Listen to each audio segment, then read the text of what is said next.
C'est vraiment ce qui s'est passé dans ma tête entre le 13 mai et le 2 juillet. Et la compagne de mon avocat m'a dit, à peu près entre ces deux dates, elle a vu que j'étais en train de devenir vraiment timbrée, je crois qu'il n'y a pas d'autre mot, parce que c'est une période où, je sais pas, je pense que vous l'avez finalement tous vécu avec moi, où la presse disait énormément de choses, trop de choses, beaucoup de choses. Je l'ai commencé le 13 mai, parce que le 13 mai, c'est le jour où je découvre le livre de Michel Thaumann, biographe, hagiographe autoproclamé du monsieur, dans lequel tout un chapitre m'était consacré et racontait une histoire que j'avais jamais vécue. Donc c'était un peu étonnant, avec des conversations téléphoniques relatées que j'avais jamais eues.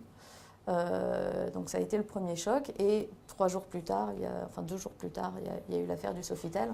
Donc l'enchaînement s'est fait comme ça. C'était pas vraiment... Voilà, c'est un hasard. Et ça s'arrête le 2 juillet, parce que le 2 juillet, c'est le moment où je sais que je vais porter plainte, où on est en train de rédiger la plainte avec mon avocat. Et c'est le moment où finalement il y a le tournant, le pas supplémentaire qu'on franchit, où on sait qu'on ne pourra plus jamais revenir en arrière.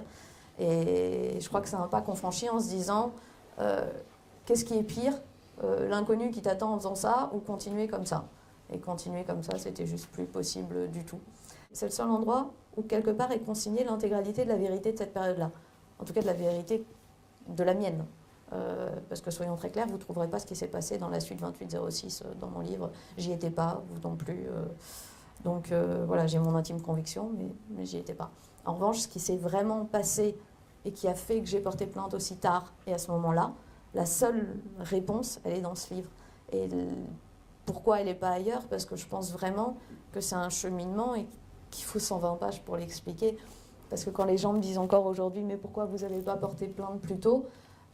j'en ai marre de leur répondre qu'il y a 9% de filles qui portent plainte, de leur donner des chiffres qui ne leur parlent pas. La vérité, c'est qu'il faut le temps de s'apercevoir que c'est la seule solution, porter plainte.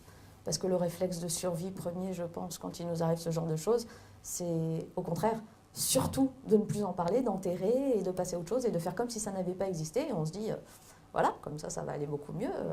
Cette journée n'a pas existé, demain est un autre jour. Et voilà, en banalisant, je vais oublier et je vais très bien vivre avec.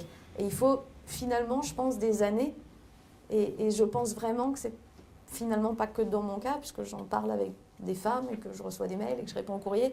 Il faut des années pour s'apercevoir qu'on s'en sort jamais tant qu'on n'a pas porté plainte. Mais il faut tout ce temps-là.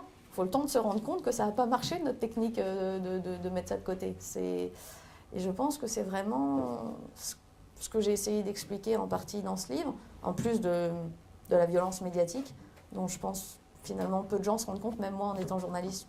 Je ne pouvais pas imaginer que les médias, c'était violent à ce point-là, quand on en était la cible, que d'être un fait d'actualité, ça vous déshumanise.